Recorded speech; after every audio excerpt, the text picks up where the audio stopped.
Não, menina, hoje eu fiquei no sol, imagina um negócio desse. Aí passei o dia inteiro no sol, no quintal, arrumando um monte de coisa.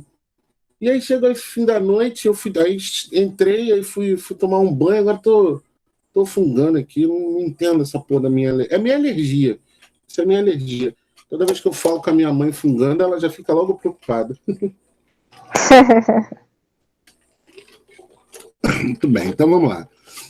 Hoje, o nosso papo é de religião. O que acontece? Eu falei na aula passada que que o século, né, 16, ele traz uma série, né, de mudanças no pensamento dos europeus daquele momento, né? E, primeiro de tudo, né, tem essa concepção filosófico, literário, artística que surge com o Renascimento, onde coloca o homem como centro de tudo, né? As realizações do homem, a construção das coisas, seja na literatura, seja nas gravuras, nas esculturas, etc., são feitas a partir de uma concepção humanística, ou seja, o homem como centro de todas as coisas. Por que isso é importante? Aí eu expliquei. Porque existia uma influência muito grande. Espera aí um instantinho que eu tenho que ligar o ventilador, que está muito calor aqui hoje. Uma influência da igreja muito grande. Putz, não está na direção certa.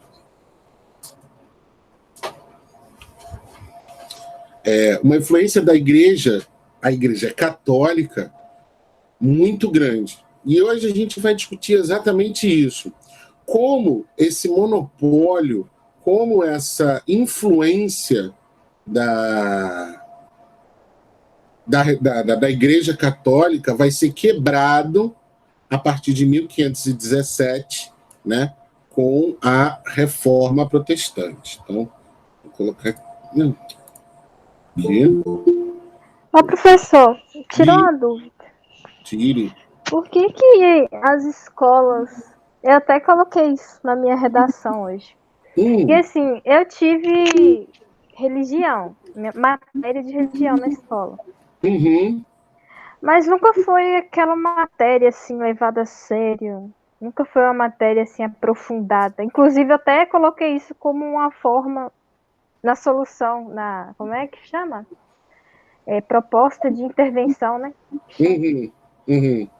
Da minha redação sobre isso, sobre essa questão uma forma de ajudar seria se as escolas levassem a sério mais essa matéria em relação à intolerância, entendeu? Então, aí opinião pessoal minha. Eu, particularmente, eu tenho uma parcela que eu me oponho. Oi, boa noite, Rebeca. Desculpe. Que eu me oponho a esse ensino religioso. Por quê? Eu me oponho porque muitos dos profissionais que muitos dos profissionais que se prestam ao serviço de dar o ensino religioso, muitos desses profissionais, tem alguns que são sérios, são realmente formados em teologia, fizeram ensino superior em teologia, logo eles têm uma abordagem sobre todas as religiões, então eles vão falar sobre os conceitos em torno das religiões.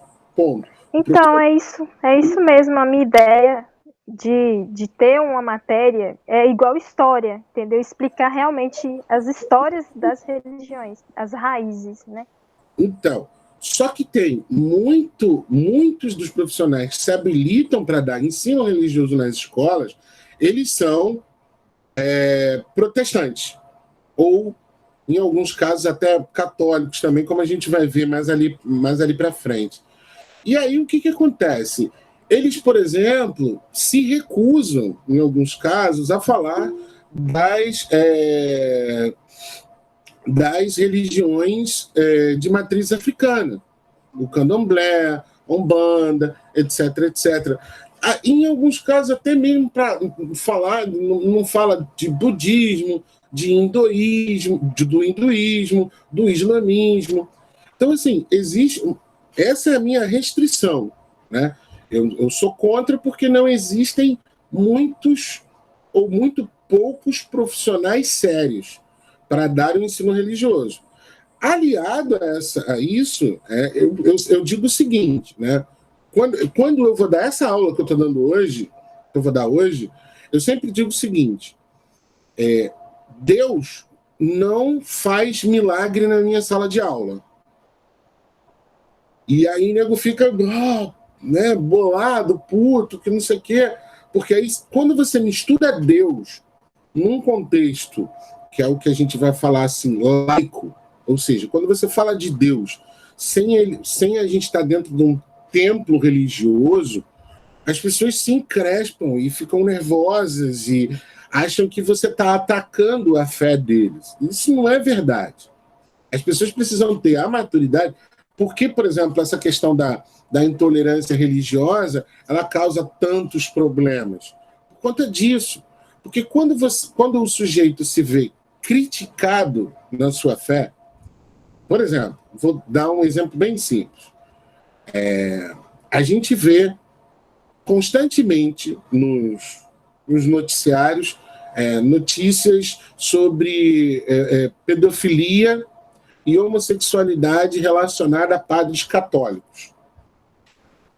De uma maneira geral, as pessoas tendem a pensar assim: esses padres católicos ou eles são pedófilos ou eles são homossexuais, são tudo pervertidos. Né? A gente sabe que não é verdade. Existem muitos padres que levam o seu sacerdócio a sério. Só que aí tem um problema, né? Um dos problemas para esses crimes,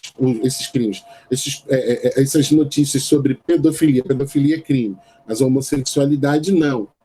É justamente por conta do voto, né, de celibato dos padres, do dogma do celibato. Os padres não podem se casar, isso tem um problema administrativo na Igreja Católica, eu vou falar sobre isso. Então, não seria melhor se a Igreja Católica admitisse, hoje, século XXI, que os padres pudessem se casar? É uma proposta. O sujeito católico vai achar que, tá errado, o cara tá criticando a minha religião, tá falando mal. E isso, aí vai, se você pegar e se você fizer uma crítica, por exemplo, a algumas igrejas, algumas denominações protestantes, que ficam cobrando dinheiro não como salvação necessariamente, mas como forma do sujeito conquistar a confiança de Deus. O cara já encrespa, acha que está falando mal da religião dele. Não são todas. Mas se, de repente, o cara se sente dentro desse esquema, ele vai ficar revoltado. Então, eu não aprovo o ensino religioso nas escolas por conta disso. Por conta de muita gente entender que não ter a maturidade para falar sobre todas e nem a maturidade para entender que quando se fala de um problema, não está falando especificamente de um problema que exista na sua religião. Né? Esse é um grande problema. Então, assim, eu não apoio. Seria... E até por... Deixa eu ver aqui. Nossa.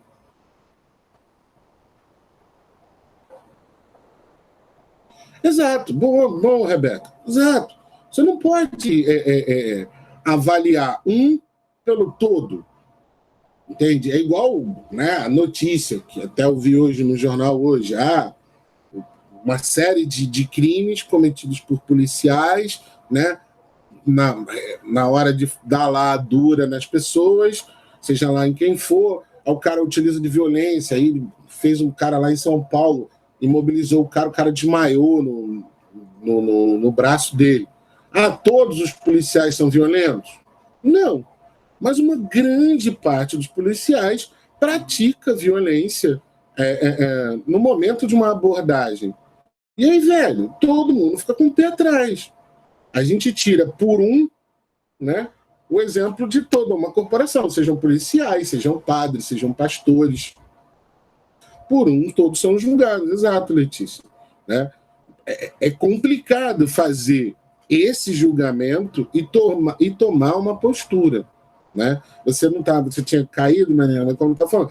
Esses são os motivos pelos quais eu não aprovo. Né? Que tem gente que vê um problema, se eu estiver falando na aula de religião sobre um problema de uma determinada religião, né, o cara acha que eu estou fazendo uma crítica à fé dele. E não é verdade. Não é verdade. A gente tem que ter distanciamento. Isso é uma coisa bem importante, né? Que é um conceito que se chama distanciamento crítico. Eu não sei o que vocês vão fazer. A Rebeca, eu sei que vai fazer medicina, não é isso, Rebeca? Que deseja fazer medicina. Eu, a enfermagem. Então, aqui, duas profissionais de saúde. Aí vamos lá, quer ver uma coisa? Vamos lá, 2021, vocês estudam, são aprovadas numa Universidade Federal de Medicina, de Enfermagem, vão trabalhar lá, estuda, porque tanto medicina quanto enfermagem tem que estudar um bocado de coisa, biriri. Aí, uma suposição, a Rebeca vai lá e faz uma operação, salva a vida de alguém, não sei lá como é que salva, sabe? A pessoa estava acidentada, estava chegando nas últimas no hospital, a Rebeca vai lá, faz a operação, salva a vida da pessoa. Aí a família dessa pessoa vira para a Rebeca e fala assim: graças a Deus. Se não fosse Deus, meu filho, a senhora não tinha salvo o meu filho. Vamos lá. Tem uma questão aí. Né? Essa questão de Deus operar milagres é da fé de cada um.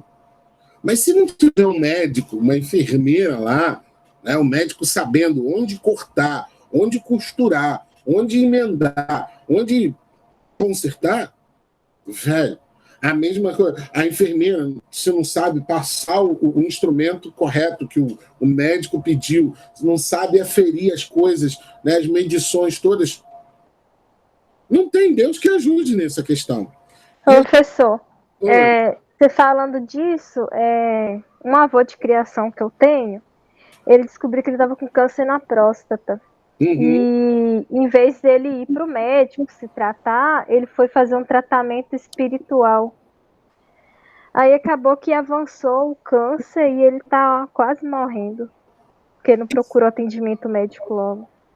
Você vê, agora nesse momento de pandemia, quanta gente ficou falando, não, porque essa pandemia não é nada, Deus cura tudo. Tem uma piadinha que a gente sempre contou aqui em casa, que era o seguinte, né? O cara estava, sei lá, fazendo uma trilha, etc e tal, aí ele escorrega e vai cair num precipício. Aí ele se segura, né, num galho e quase caindo no precipício. Aí o amigo dele vai lá e joga uma corda para ele. Vai, se segura na corda, eu vou te puxar. Aí ele, não, porque Deus, pode deixar que Deus vai me salvar. Aí o cara, peraí então. O cara liga para a emergência, vem o corpo de bombeiros para fazer o resgate, o cara afasta os bombeiros. Não, Deus vai me salvar. Aí vem uma equipe com um helicóptero, com tudo. Não, Deus vai me salvar. Aí o cara vai e não aguenta mais segurar o galho, cai no precipício e morre. Quando chega... Boa noite, Magali. Quando chega lá no céu, que aí o sujeito encontra com Deus, aí ele chega já pé na vida. Pô, Deus! Pô, fiquei lá esperando o senhor me salvar. O senhor não fez nada por mim. Aí o cara fala, pô, O cara jogou a corda para você, eu mandei bombeiro, eu mandei helicóptero, amigo. Eu fiz tudo que eu podia para te ajudar. Né? Tem muito disso. A sua fé, a maioria das pessoas vai lá e acredita que Deus vai pegar com a mãozinha e vai te levar lá. Não. Né? Dentro do contexto religioso, você tem que entender que você é instrumento de Deus, mas que Deus vai se manifestar como, sei lá. Então, assim, esses conceitos da fé religiosa, eles são individuais, mas a gente não pode abandonar a lógica da realidade que a gente vive.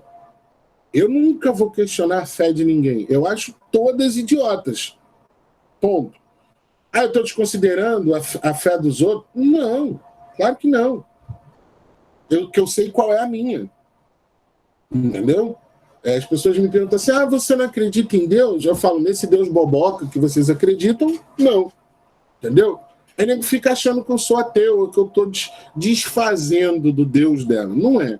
Então, para esse prólogo todo, é para falar o seguinte, eu aqui hoje não estou, para falar de reforma protestante, eu não estou atacando a religião de ninguém, não estou falando a mal da religião de ninguém, eu estou falando só de fatos. Tá? Que 500 anos atrás, 502, né, porque só em 31 de outubro desse ano fazem 503 anos da Reforma Protestante,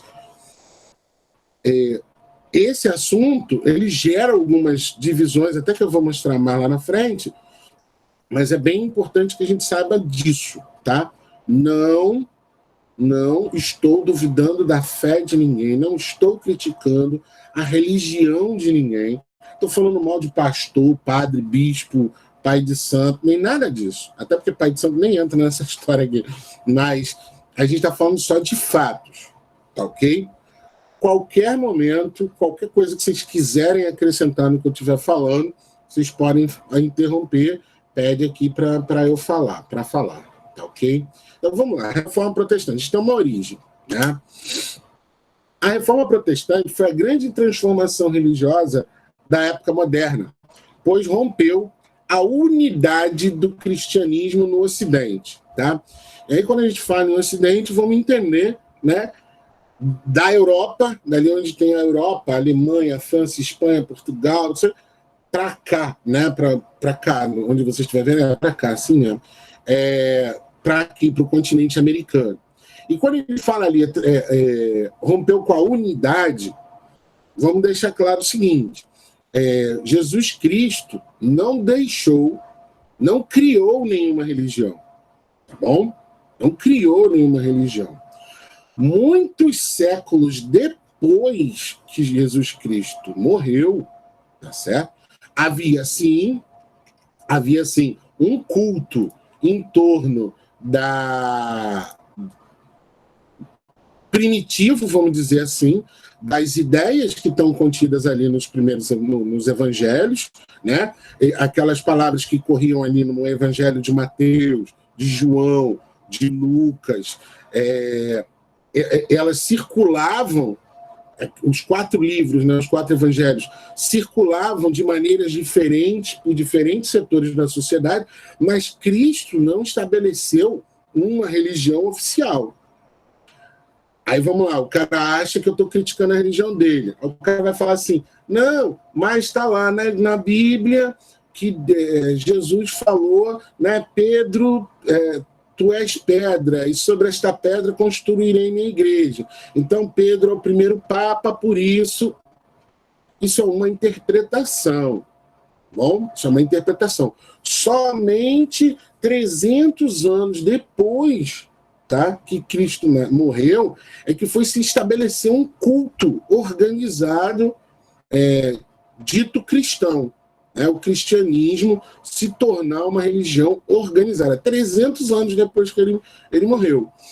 E muito tempo depois é que foi organizado uma reunião, né, que vai definir quais são os livros que fazem parte da Bíblia, né?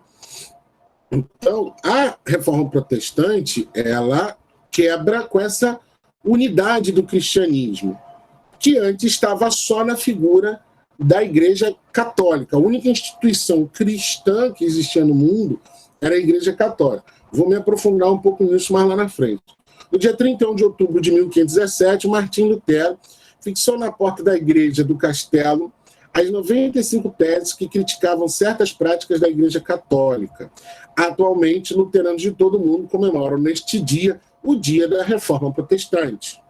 Certo? É como se eu pudesse dizer o seguinte, gente. Eu vou tentar fazer aqui um negócio.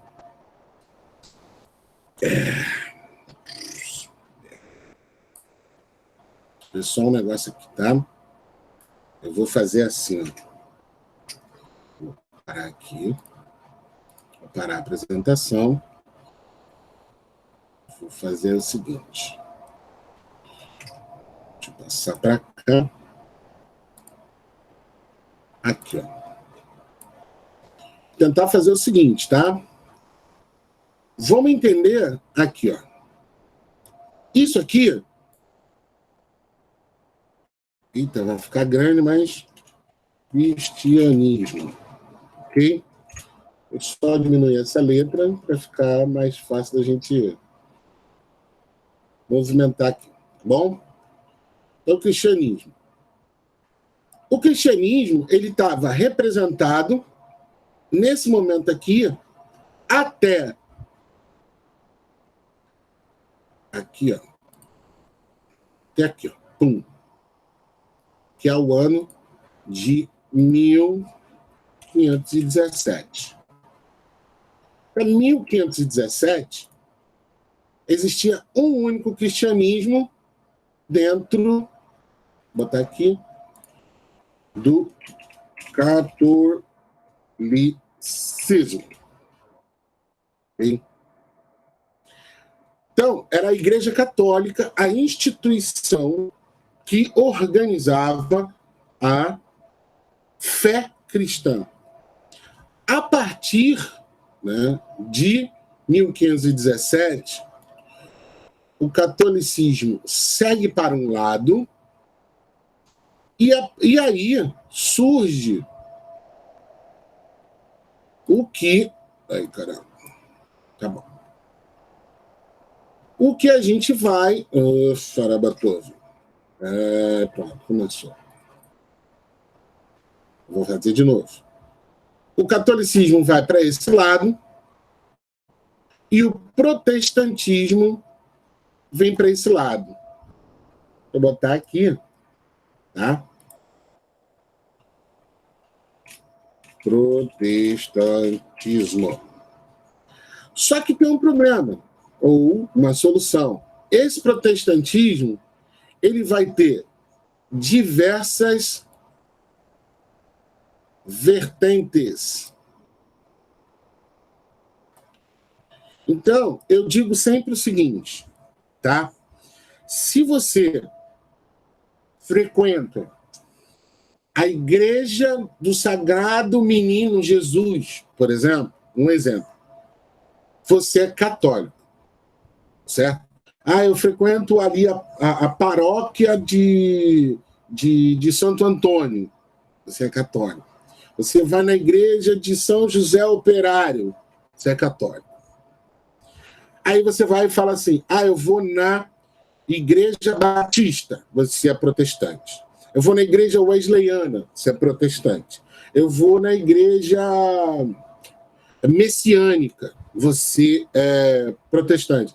Eu vou na Igreja Deus é Amor, você é protestante. Eu vou na Igreja Universal, você é protestante. Passados 500 anos da Reforma, muita gente vai questionar isso aqui, tá certo? E a gente vai falar que não, isso nem faz sentido. Mas esses são fatos, você não tem como mudar. O que a gente tinha era um cristianismo organizado dentro da Igreja Católica, depois ele vai ser organizado de diversas outras formas. Eita, deixa eu voltar aqui. Então vamos lá, continuar a nossa apresentação aqui. Aqui.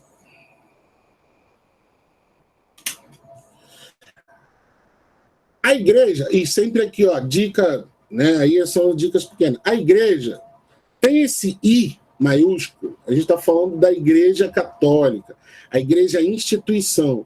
Quando a palavra igreja estiver com I minúscula, está falando do prédio, certo?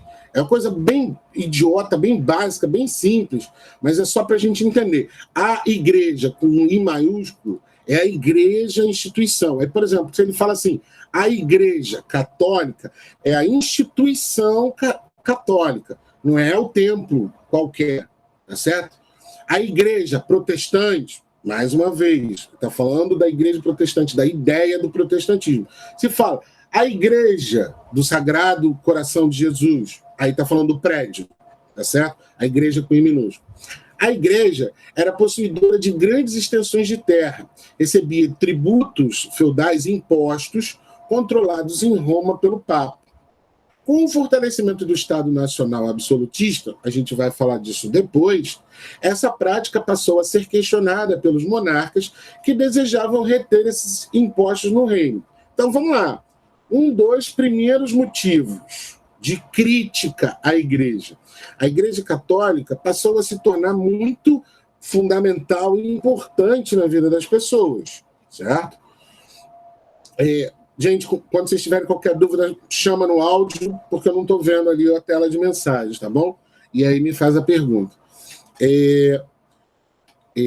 Então, um dos primeiros pontos de crítica à igreja, ela passou a fazer parte da vida das pessoas de tal forma que a igreja tinha tributos, impostos que eram só seus e que não eram do uso comum, vamos falar dessa forma, dos monarcas, né, dos reis.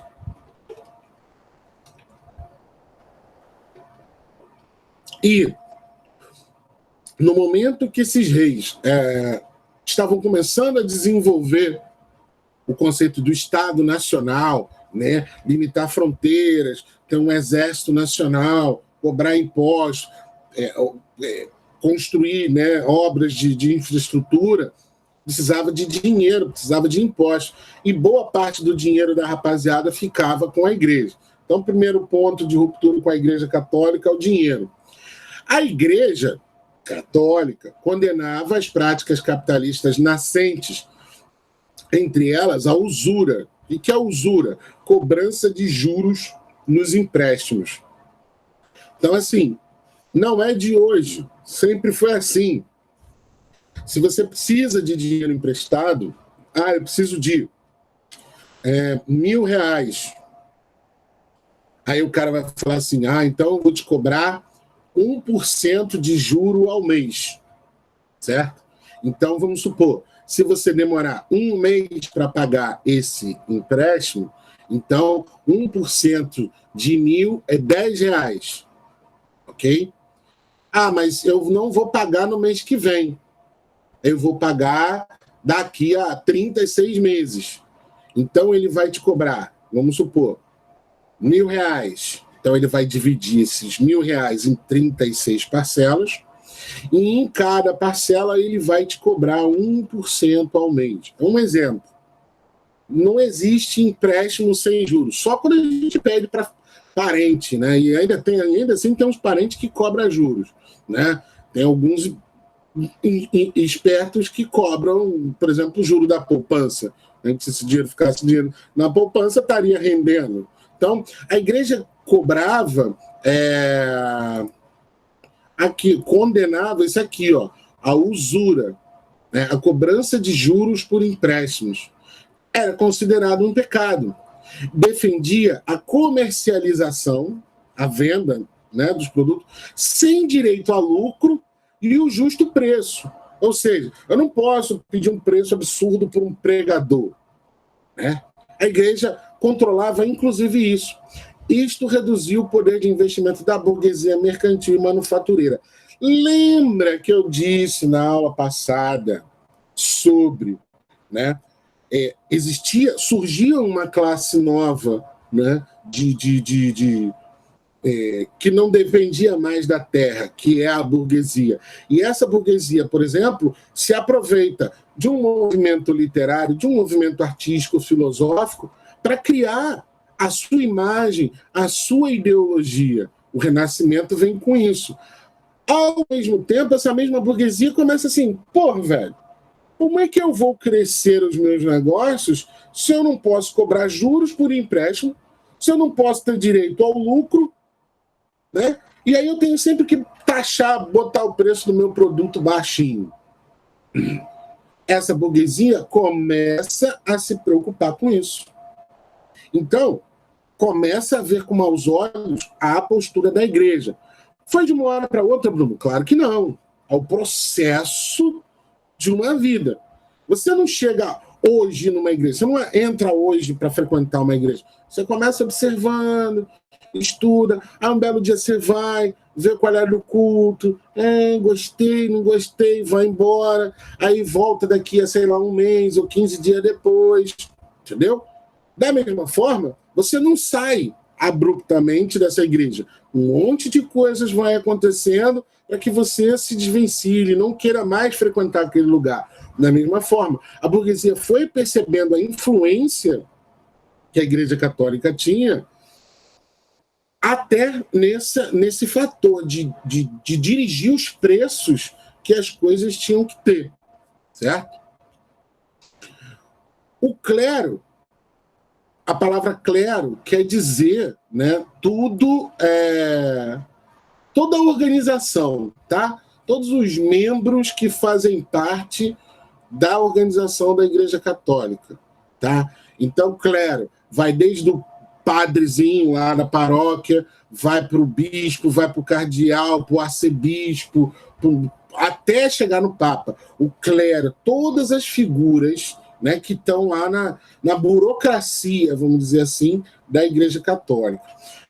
O clero fazia uso da sua autoridade para obter privilégios e a venda de cargos na igreja, olha, mais uma vez aqui, ó, I maiúsculo, então na Igreja Católica, era uma prática comum desde o fim da Idade Média. Aí lembra que eu estava falando lá no início da aula sobre a questão do celibato dos padres? Então, muito está nisso aqui. Porque como é que o sujeito se tornava padre? Hoje, você tem institucionalizado, né? O menino sente lá dentro de si o desejo, né, de ser padre, etc, etc. Então, ele está lá frequentando uma determinada paróquia, etc. O padre vai procurar orientar um pouco do desejo desse menino. Se for confirmado mesmo, manda o menino para o internato, para um colégio de padres, para ele ir estudando isso, não é? Pá, do dia para a noite o cara vira padre. Isso hoje em dia. Antigamente, como é que esse sujeito virava padre? Vamos pensar. Se a gente tinha uma estrutura de pessoas que, em geral, viviam da terra, né? Então, as pessoas tinham muitos filhos, até porque não tinha métodos anticoncepcionais, as pessoas tinham muitos filhos para poder trabalhar na terra, ajudar no cultivo, arar, cuidar das galinhas, cuidar da vaquinha, essas coisas todas. E aí chegava um momento, né, que vamos supor, o sujeito tinha lá assim... Esse era o proletariado que você fala? Boa, Mariana, exatamente. Esse era o proletariado, porque eles faziam a prole, né? A prole vivia para trabalhar. A prole, os filhos e quem mais chegasse nessa família. Então, por exemplo, era muito comum se um filho mais velho arrumasse uma esposa, essa filha saía da casa do pai dela, da mãe dela, e ia morar na casa dos sogros. Então, essa mulher também faria parte dessa prole que trabalharia ali na terra. Muito bem lembrado, Mariana. Então, só que chegava um tempo que 5, 6 filhos ainda vinha uma nora e nem sempre a colheita dava para encher o bucho de todo mundo. E aí, então, normalmente, das duas uma, os filhos mais novos ou eram vendidos para outras famílias ou eles eram destinados à igreja. Então, o pai, a mãe, largava ele com alguma ordem religiosa, com algum religioso, né? Um padre, um religioso da área, e esse garoto ia entrar para uma determinada ordem exatamente para ele sobreviver. Então, ele ia viver a vida dele na igreja como forma de sobrevivência. E aí que a gente tem um problema. Muitos desses garotos não queriam ser padres. Eles se tornaram padres para não morrer de fome. Então iam para a igreja. Então, pare e pensa, sei lá, num garoto novinho, tá? Na sua adolescência, 12, 13 anos, e morar em ordens religiosas cheias de homens que eram proibidos pelo celibato, né? O celibato é não contrair casamento, não ter relações sexuais, morar junto com um monte de homens vivendo em celibato. A homoafetividade, não estou falando de homossexualidade, a homoafetividade, ou seja, a forma como homens se comportam em grupo, né, tem muito disso daí. Né? Então você pegava esses jovenzinhos, eu não estou transando com mulher, mas você violentava um garoto de 12, 13 anos, né, e satisfazia suas necessidades sexuais com esse garoto.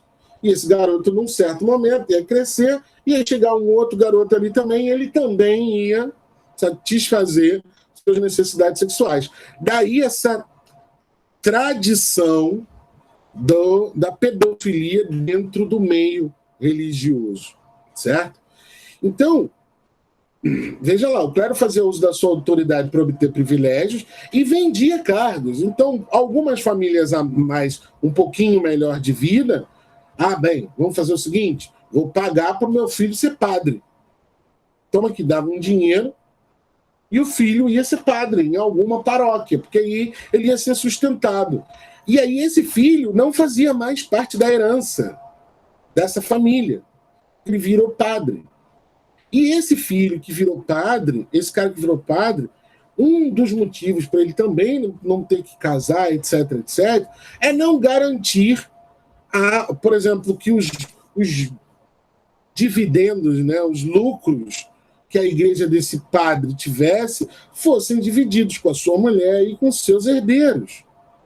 Então, um dos motivos também, né, de não haver o casamento de padres é isso, porque com medo da constituição de bens, que o padre constitui é da igreja, e se casar, né, o bem desse padre tem que ser dividido com a sua mulher e com seus herdeiros. Né? Segundo, o maior escândalo foi a venda indiscriminada de indulgências, isto é, o perdão dos pecados em troca de pagamento em dinheiro a religiosos.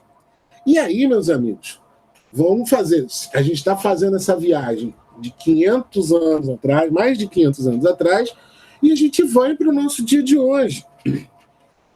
A Igreja Católica vendia escrituras, né, determinando que o sujeito estava livre de todos os pecados cometidos até então.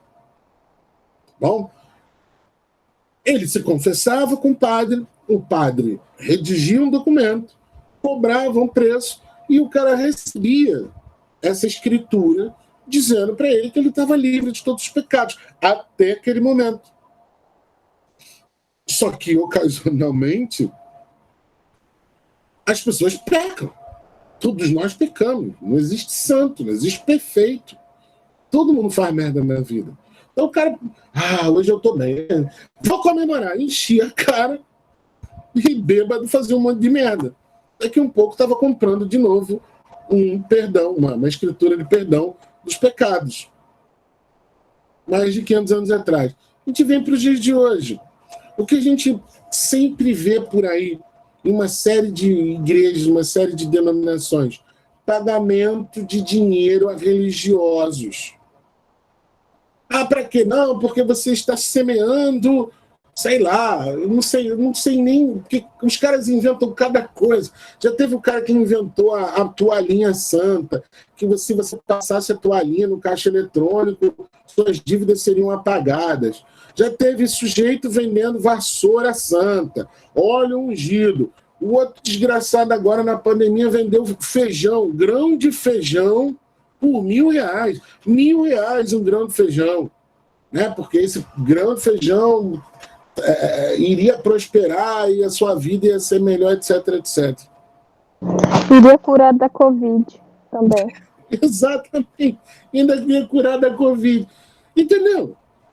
Qual é a diferença? Aqui a gente tem católicos. Aqui, nos dias de hoje, a gente tem religiosos protestantes de diversas denominações. Lembra daquele esqueminha besta que eu fiz ali? Eles têm várias denominações, não é de uma só, não. Tem de várias. Então, filho da puta, que ele regularmente faz esses produtos ungidos, etc, etc. Quando não estão na televisão, num programa que olha, custa muito caro manter o programa aqui, então faça uma doação, uma semeadura, para que a nossa palavra possa chegar para mais e mais e mais pessoas. Só que o cara está falando com milhões, não importa o horário que ele está falando. Pô, em tempos agora de pandemia, que todo mundo fica acordado de madrugada, e esses caras ficam falando de madrugada. Aí encontra um sujeito suscetível, o cara vai lá, milhões de pessoas doando R$ 10, olha só quanto o cara não consegue tirar disso tudo, certo? Então vamos lá. O grande responsável, né, o primeiro grande responsável por essa reforma foi o monge Martim Lutero. Você vai encontrar Martin Luther, e Martin Luther não é Martin Luther King, né? O Martin Luther King é o negão dos anos 60 nos Estados Unidos que vai lutar pelos direitos dos negros na sociedade norte-americana nos anos 60 do século XX, e o nome dele, Martin Luther, é, né, baseado no nome Martim Lutero, tá? Martim Lutero, Martinho Lutero, tanto faz, vai estar desse jeito. Ele é o responsável. A insatisfação e as críticas à Igreja Católica tiveram seu ápice em Martim Lutero. Tá vendo? Aqui já está Martinho Lutero. Monge agostiniano e professor de teologia. Então, ele era católico, professor de teologia. Estava insatisfeito com certas condutas da igreja, sobretudo com as indulgências, a compra do perdão, que eram comuns. Nesse contexto, essa prática acontecia por meio dos dízimos feitos pelos fiéis para a igreja em troca do perdão dos seus pecados. Então, veja, há 500 anos atrás, o Lutero já condenava o absurdo, né, dos dízimos pagos para se conseguir o perdão. Porque uma coisa tem que se deixar clara. Aí, por exemplo, isso ninguém fala. E aí, nesse momento, eu falo de todas as denominações. Todas as denominações. Igrejas, dentro da legislação brasileira, não pagam impostos. Mas, né, precisam de luz, né, luz elétrica, precisam de água e uma série de outras coisas. Então, o prédio, né, de um templo, pode ser da denominação que for, tem custos. Então, no mínimo, você tem que, às vezes, contratar uma faxineira para limpar, né, o chão do templo. Você tem que contratar um cara, de vez em quando, para fazer uma obra, etc, etc. E por aí vai, tem custos. Então, nada mais justo que, por exemplo, se você se sente bem nesse templo, se você vai nesse templo e quando você vai lá, sei lá quando que ocorre o culto, você sai de lá bem, satisfeito com a vida. Agora não, porque está em tempo de Covid, não é hora de ir para templo, não. Assiste o culto pela internet, cacete. Mas vai lá, você saiu bem. Nada mais justo que você dê uma colaboração. Não precisa ser o seu 10% do seu salário, porque não tem nenhuma parte da Bíblia que diz que tem que ser 10% do seu rendimento. Não tem. O cara que fala isso, ele pega uma justificativa, ele distorce o texto para te convencer, mas não é verdade. Vai lá e dá o que você quer dar. É o que eles falam da oferta de coração. Então, naquele dia, você está bem? Pô, deixa eu ver quanto eu tenho aqui na carteira. Eu tenho R$10. Deu R$10. Olhei aqui. Eu tenho R$100. Vou dar R$100. Pô, tranquilo. Se você não fizer isso na próxima semana, fizer só no mês que vem, isso é seu. É seu. você contribuir com a igreja para a manutenção daquele prédio, ou se a igreja tem obras sociais, você sabe, a obra social que entrega cesta básica, ajuda populações mais carentes, mais vulneráveis, porra, vai lá e contribui com isso. Ok? Agora, pagar dízimo, pagar coisas para, sabe, para garantir lugar no céu, para ser mais ou menos abençoado, pelo amor de Deus, né? Pelo amor de Deus.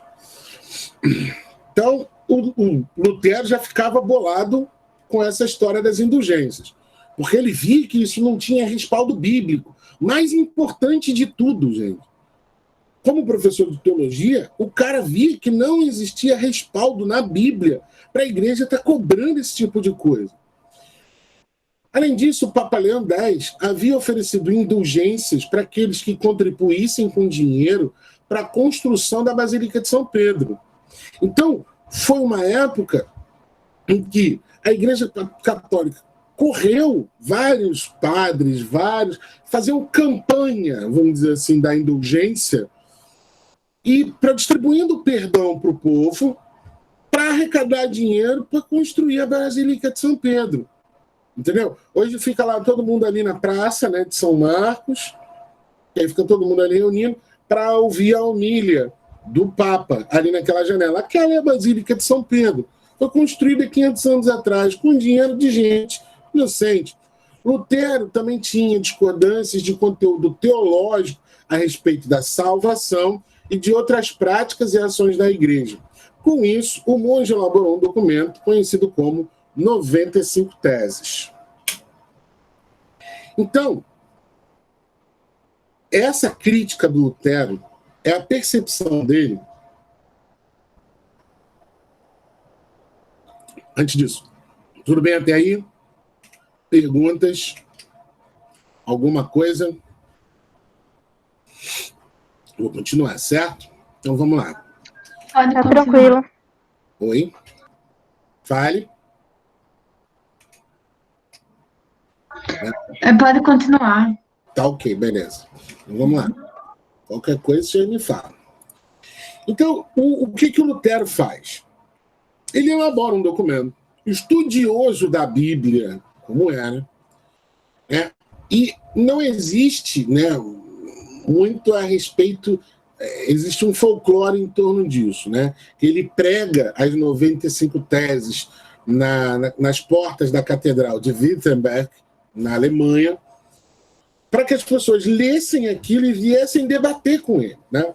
As 95 teses, documento no qual Lutero manifestava sua oposição teológica às práticas da Igreja de Roma, da Igreja Católica, foram enviadas para o arcebispo de Mainz, Alberto de Brandemburgo, em 31 de outubro de 1517.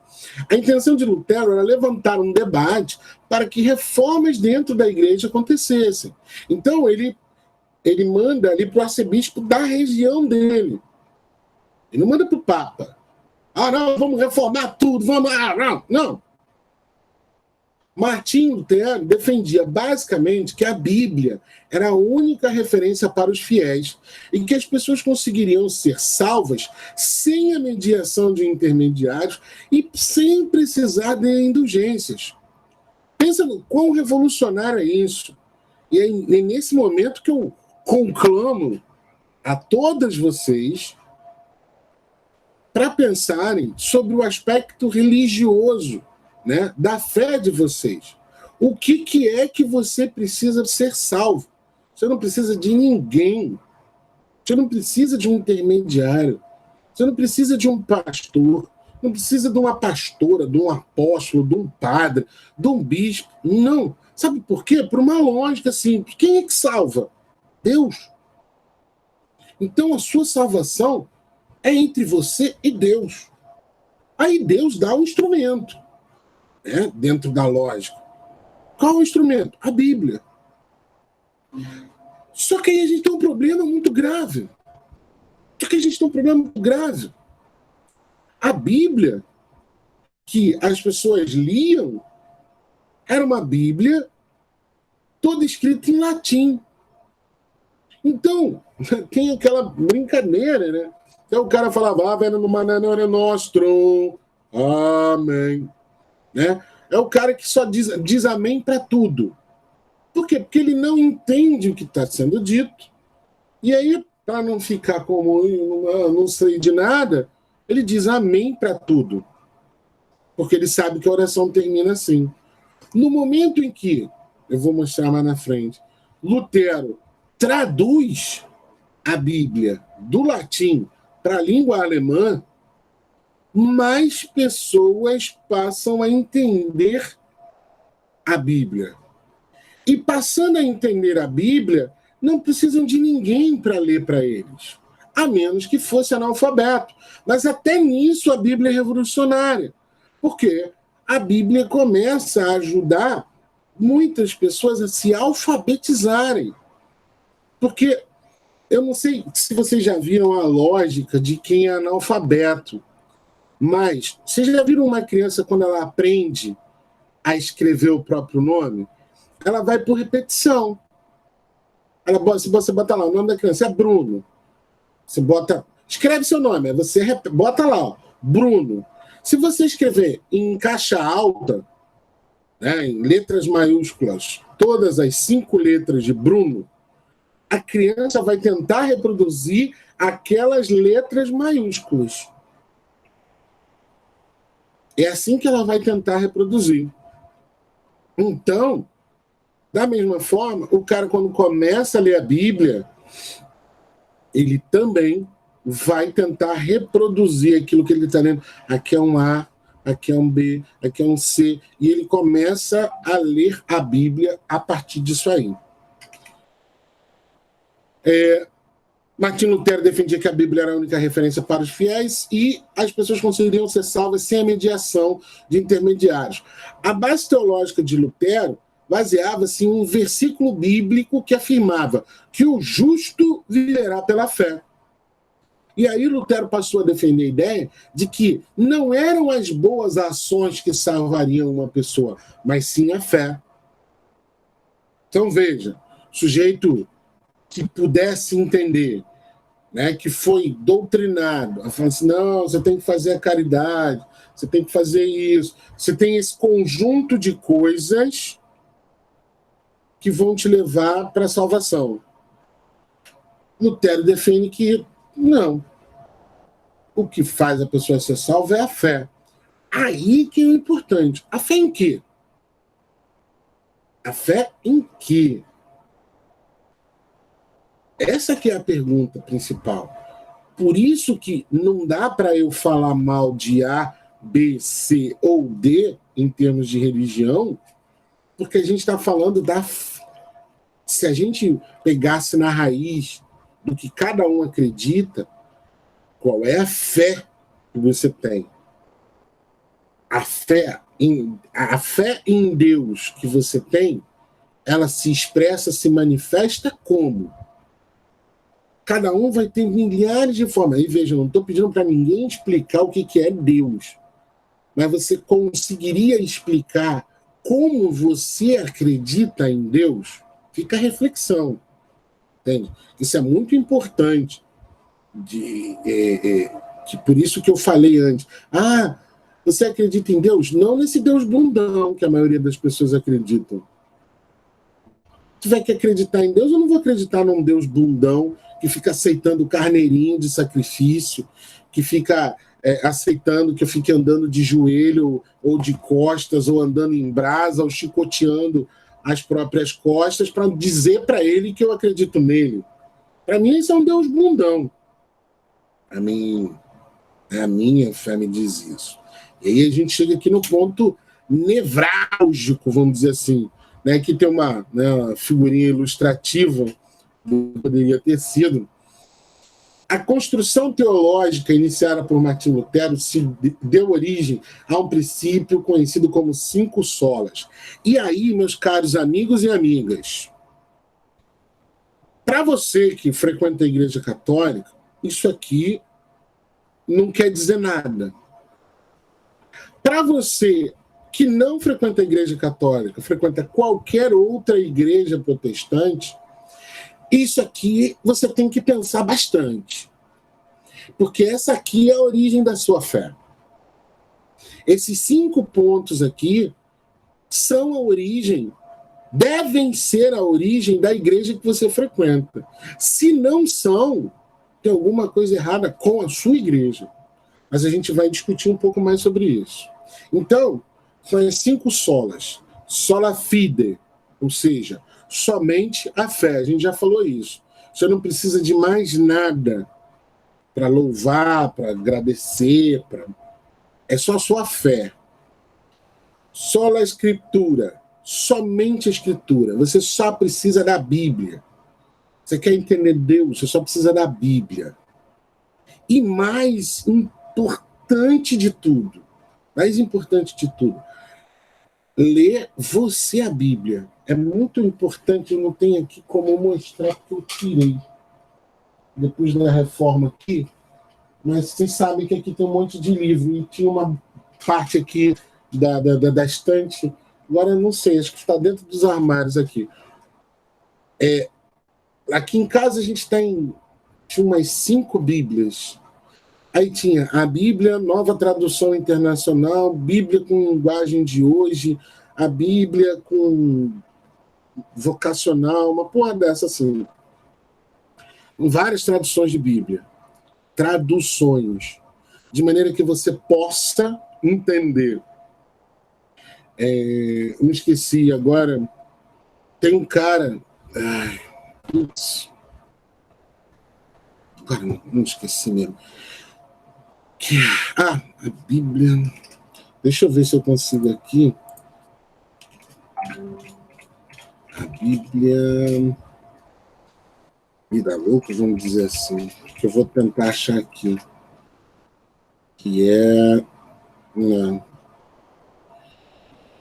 tem.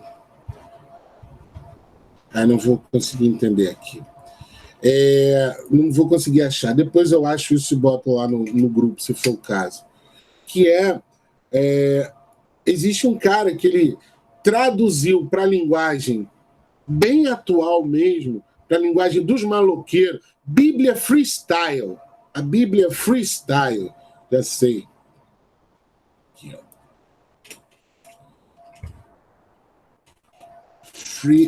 Freestyle. Só para mostrar para vocês. Bíblia Freestyle. Bíblia Freestyle 2020. Não, diabo.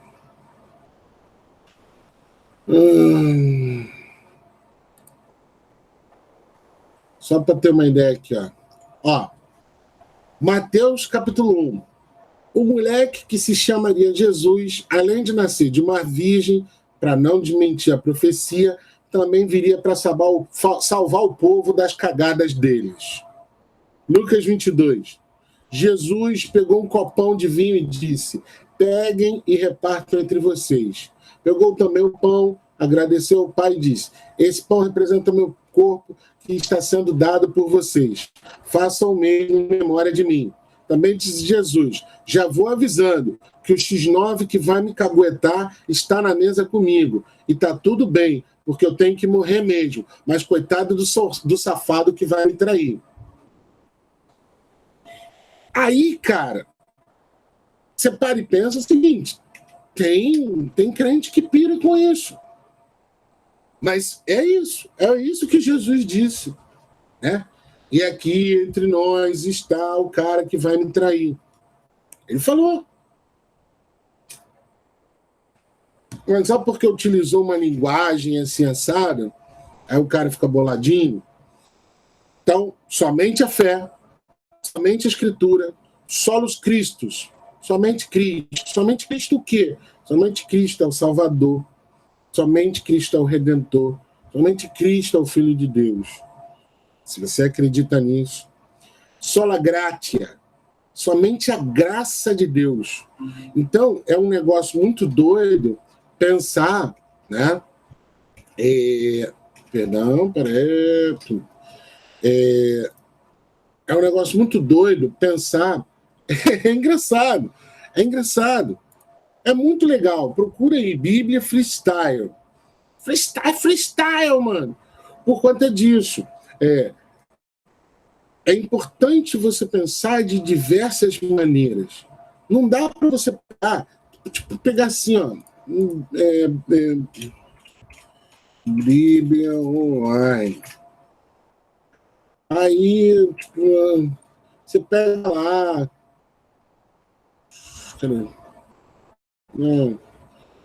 Vamos pegar qualquer 49º livro da Bíblia e 10º do Novo Testamento. Neste livro, podemos observar... aqui é só a introdução. Mas... Efésios, capítulo 1. Paulo, apóstolo de Jesus Cristo, pela vontade de Deus, aos santos que estão em Éfeso e fiéis em Cristo Jesus. A vós, graça e paz da parte de Deus, nosso Pai. Isso é uma carta. Bendito Pai. Então, tem toda uma linguagem que, né, não cabe muito nos dias de hoje. Como é que se as pessoas querem tanto atrair as pessoas para dentro da igreja, né? Quando fala que somente a graça, é somente a graça de Deus. O crente vai viver pela graça, pela fé e pela graça de Deus. O que significa dizer isso? Amigo, não adianta o que você faça para se dar bem, para viver melhor, etc. O que você tem é pela graça que Deus dá. Aí você pode dizer assim, então por que Deus dá mais para uns e mais para outros? Você está questionando mesmo Deus? Você está mesmo questionando por que Deus faz isso com o outro e não faz o mesmo por você? E se fosse o contrário? Se Deus te desse muito e não desse nada para o outro, você ia estar reclamando? Não ia. Então, viva somente pela graça. O que você tem, o que acontece contigo é pela graça. E por último, só lhe deu glória. Glória somente a Deus. Né? Glória a Deus, como dizia aquele candidato. Por conta disso, né? Tudo o que você tiver que agradecer, você não tem que agradecer mais uma vez, a nenhum intermediário, seja ele terreno ou extraterreno. Tem que agradecer a Deus. Então veja como o Lutero simplifica toda a teologia cristã em 5 pontos que te fazem questionar bastante. Somente a sua fé, somente o estudo da Bíblia, da Escritura, somente Cristo como Salvador, somente a graça de Deus te basta e você só precisa louvar a Deus, mais a ninguém. Só precisa agradecer a Deus. As 95 teses espalharam-se com rapidez pela Europa por conta da imprensa. E isso é outra coisa bem importante. Né? Criada em 1430 por Johann Gutenberg, né? A imprensa por tipos móveis tornava a fabricação de livros muito mais rápido. Então, no momento que a Bíblia foi traduzida para o alemão, a Bíblia, desde quando começou a ser impressa, a Bíblia é o livro mais vendido de todos os tempos. Sempre vai ter. Aqui no Rio de Janeiro tem camelô que vende Bíblia de R$10, Bíblia de R$5. Então, às vezes você nem acha livro bom que você possa comprar por R$5. Mas a Bíblia, que tem 66 livros, tu consegue comprar. Né? 66 ou 63, tanto faz. A qual permitia a cópia e impressão de livros a uma velocidade inédita para a época. Com isso, as ideias de Lutero propagaram-se e conquistaram seguidores em toda a Europa. Ou seja, Lutero estava simplificando, fora toda aquela burocracia da Igreja Católica. A gente agora está falando só de fé. Ou seja, vamos só falar do aspecto religioso do troço. A Igreja Católica não precisa se meter onde não deve. Um registro importante é a famosa imagem, que é essa aí que está no cantinho, de Martim Lutero pregando as 95 teses na porta da igreja do castelo de Wittenberg. Muitos consideram esse o ponto de partida da reforma protestante, mas historiadores nunca conseguiram comprovar se esse episódio de fato aconteceu. Portanto, os historiadores consideram esse fato somente uma lenda. Mas o fato é, as 95 teses foram escritas. Ela não é um livrinho, né?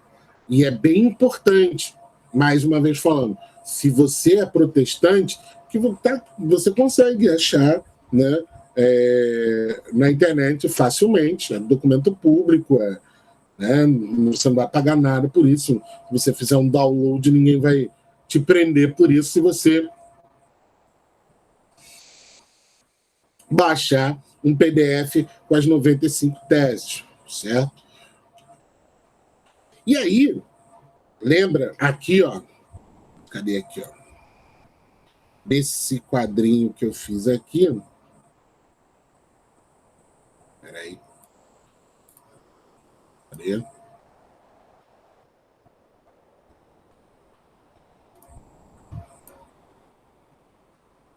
Eu fiz esse quadrinho aqui, do protestantismo. O protestantismo é aqui, o catolicismo é essa linha aqui, certo? O protestantismo, a partir aqui de Lutero, a partir de 1517, começa a se desenvolver, certo? As ideias do Lutero geram o protestantismo. Protestar contra o quê? Contra o catolicismo, certo? E nesse primeiro momento aqui, não era formar uma nova igreja, era uma nova ideia de igreja católica. Era uma nova ideia de igreja católica. Mas, a partir do momento que novos ideólogos, né, novos pensadores foram se apropriando das ideias do Lutero e adaptando cada um à sua realidade, você tem essa base, né, que é o chamado protestantismo. Então, a gente volta para cá. Da atuação de Martim Lutero surgiu o protestantismo, vertente do cristianismo que rompeu com a Igreja Católica. Como citado, o rompimento de Lutero com a Igreja Católica aconteceu a partir do momento em que ele foi excomungado e passou a ser perseguido pela Igreja Católica. A Igreja Católica falou assim: não, você não é mais católico. As ideias de Lutero espalharam-se, né? Espalharam-se pela Europa, desculpa aí, botei um que não é A. As ideias de Lutero espalharam-se pela Europa, resultando na conversão de milhares de pessoas e no surgimento de outros reformadores, como João Calvino, que vai dar origem ao calvinismo. Com isso, o protestantismo foi consolidando-se como uma vertente religiosa e dele nasceram diversas igrejas e denominações protestantes. Atualmente, existem várias denominações cristãs oriundas do protestantismo, como os batistas, os presbiterianos, os metodistas, luteranos, calvinistas, anglicanos. No Brasil, mais de 20% da população identifica-se como evangélica.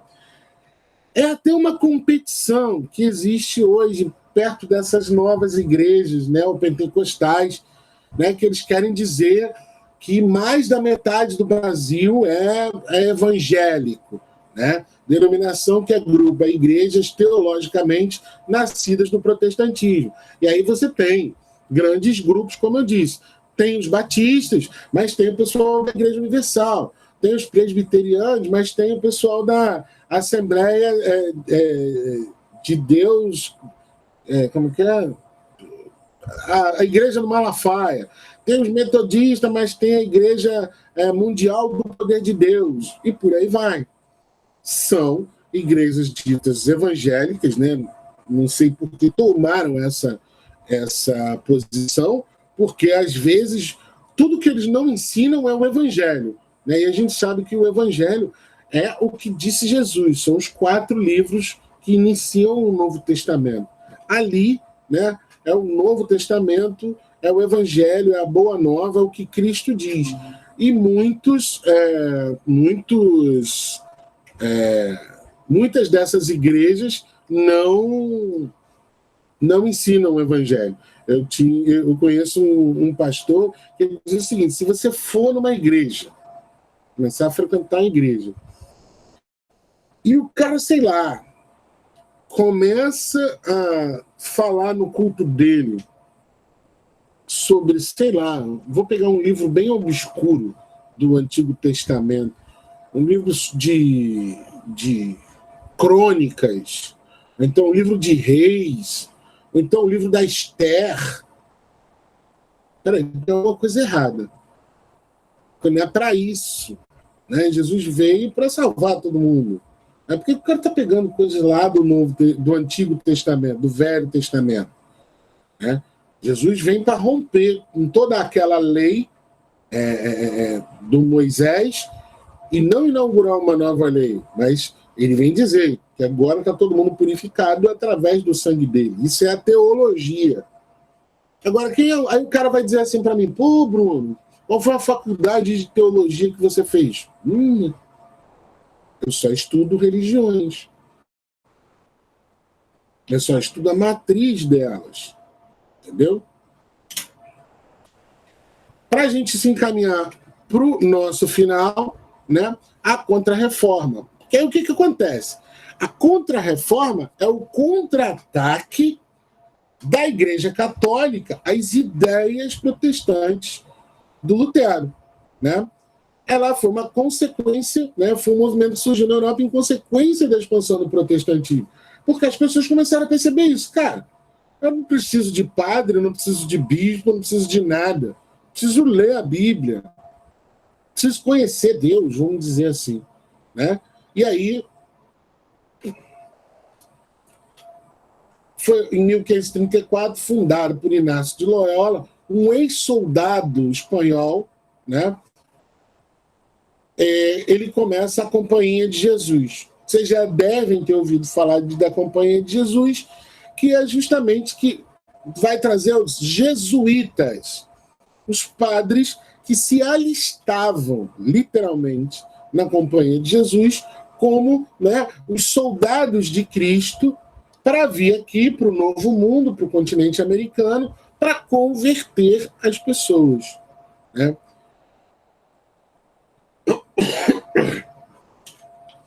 Organizada de acordo com o modelo militar, a companhia formava seus membros, os jesuítas, como soldados de Cristo.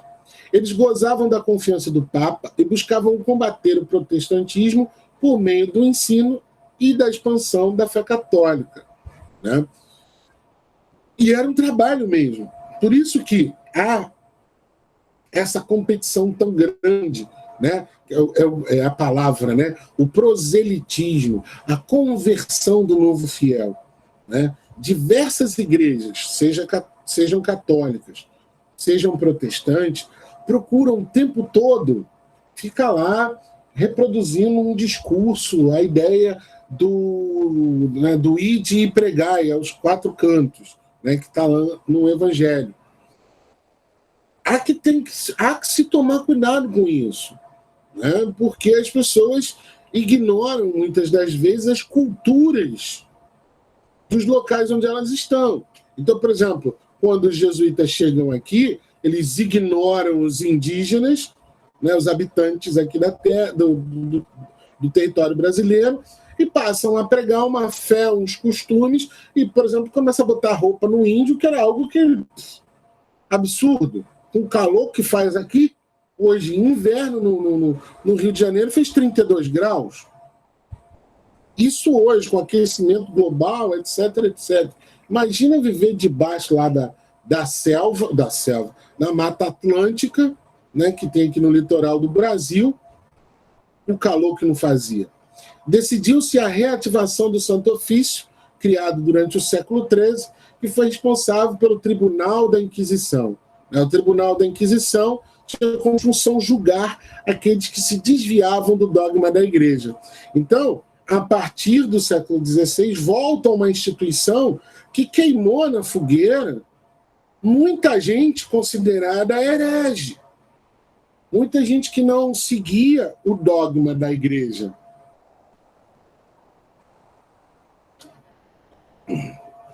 Mulheres, homens, até crianças, que porque se comportavam de maneira diferente, né, daquilo que a Igreja desejava, eram julgados e eram mandados para a fogueira, né? Eram condenados à morte. Em 1545 e 1563, realizou-se o Concílio de Trento, com representantes da Igreja Católica de toda a Europa. Igualmente estavam presentes membros da Igreja Luterana e da Igreja Ortodoxa. Deste concílio surgiu uma igreja reformada. Foi criada ainda o Index, lista de livros proibidos pela Igreja, incluindo livros científicos, incluindo de Galileu, Giordano Bruno, entre outros. Eram caras que diziam só que, né, a Terra era redonda, né, que ela não era o centro do universo, que o Sol era o centro do universo. A formação do clero deveria ser mais rigorosa e foi proibida a venda de cargos religiosos. A Contra-Reforma não destruiu o protestantismo, mas limitou a sua expansão. Seu sucesso encontra-se na América Latina, local de maior concentração de católicos no mundo. Então, assim, na Europa, é muito mais comum, né, excetuando Portugal e Espanha, que sempre foram países muito católicos, mas a Alemanha é um país muito protestante. Os Estados Unidos são um país protestante, né, porque a colonização deles se deu com a chegada, né, de gente, dos puritanos que vinham da Inglaterra, né? Os Estados Unidos funcionou a colonização tanto de comerciantes e exploradores que vinham, mas também de religiosos protestantes que vinham encontrar refúgio, né, nessas terras daqui. Aqui no Rio de Janeiro, por exemplo, tem uma ilha que hoje é onde é hoje o Colégio Naval, que é a ilha de Vila-Gagnon. Ali, nessa ilha, que fica aqui no Rio de Janeiro, foi o primeiro núcleo de povoamento de uma corrente protestante chamada Huguenote, que existia na França, que era perseguida, né, lá na França, e os caras fugiram e tentaram fundar colônias aqui no Rio de Janeiro, mas, né, a gente pode ver isso mais lá na frente, foram expulsos pelos portugueses. E aqui, e acabamos nossa apresentação. Perguntas, comentários, dúvidas? Ô, professor, eu desculpa ter ficado saindo, é porque minha mãe tá um pouco doente. Aí eu tô tentando falar com ela, não tô conseguindo, aí tô um pouco preocupada. Relaxa, mãe. Qualquer coisa está gravado, você vai e volta lá. Rebeca, Letícia, perguntas, críticas? Nenhuma dúvida. Eu até vou pesquisar mais sobre o Huguenote, porque eu achei interessante, porque eu não sabia disso. Aí eu vou pesquisar. Não, eles... à noite... Tem um episódio... porque é sempre muita coisa, gente. Não é a noite das adagas, ou tem a ver com nazismo, mas houve um massacre na França de católicos contra protestantes. Então eles se viram na necessidade de fugir da França e tentaram vir para o Rio de Janeiro. Vieram, começaram a formar um núcleo de colonização aqui, mas os portugueses expulsaram eles, né?